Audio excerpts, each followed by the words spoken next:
তোমার চিংড়ি খেলে 200 টাকা প্লেট, যে কোনো মাছ খেলে এখানে 200 টাকা প্লেট। চিংড়ি খাও, আমুদি খাও, 200 টাকা করে প্লেট।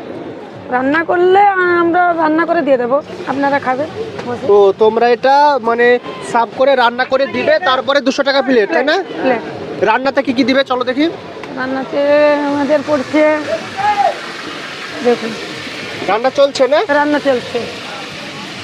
দেখুন রান্নার আগে কাঁকড়া ভাজা হচ্ছে, তারপরে আদা রসুন পেঁয়াজ পড়বে, মশলা দিয়ে কষা হবে। তোমার মিট মশলা, সস আছে, গরম মশলা আছে, এগুলো সব দিয়ে তোমরা রেডি করে 200 টাকা। 200 টাকা। কি খাবেন দাদা? আমি তো কাঁকড়া খাওয়াতে ভাবছিলাম। বসবো না আমরা, ওই ঘেলুটা ঠিক করে রাখবো। সত্যি বলছো অসম, মানে দীঘায় এসে যদি কাঁকড়া না খান, সি ফুডের মধ্যে যদি কাঁকড়া না খান তাহলে খুব মিস করবেন। কাঁকড়া কাঁকড়া